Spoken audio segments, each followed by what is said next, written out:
تبعهم. هذه كلها فقاعات راح تنتهي في نهاية المطاف.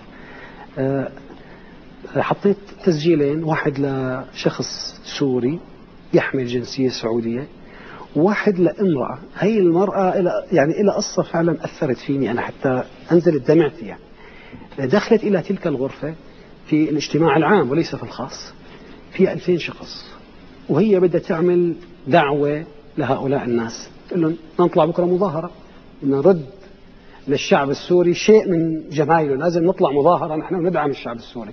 فطبعا هن عم بيسمعوها، لكن هي كانت مرتبة لهم مفاجأة بالأخير. إن شاء الله نسمعها.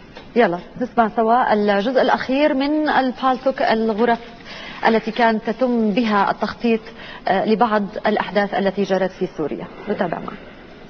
سلمية سلمية حتى الحرية، سلمية سلمية بصدورنا العارية.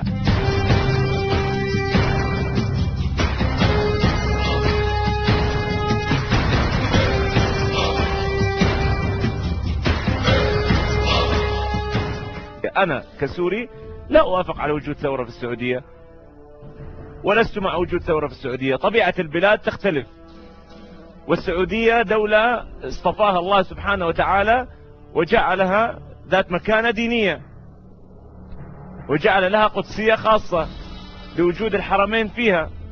إذا حصلت مظاهرات في السعودية، مظاهراتها هي حتكون بشكل طائفي، وإحنا ثورتنا ما لها علاقة بالطائفية. إحنا ثورتنا في سوريا ما لها علاقة بالطائفية. فمن المستحيل أن تقارن ثورة سوريا بأمنيتك أن تكون هناك ثورة بالسعودية. لا والله لا نتمنى ذلك. إذا صار هيك شيء بالسعودية، أنا نفسي راح أروح أتطوع إلى الجيش السعودي عشان أدافع عن السعودية. شو رأيكم؟ قسما بالله مشكلة هاي. يجيك واحد يقول له والله طيب أنت شو رأيك بالثورة بالسعودية إذا راح تصير ثورة؟ ما لنا علاقة بهاي الشغلات. ألو السلام عليكم يا أخوان. يا أخوان القصة ما صغير، القصة كبيرة كتير، إن شاء الله عم تسمعوني.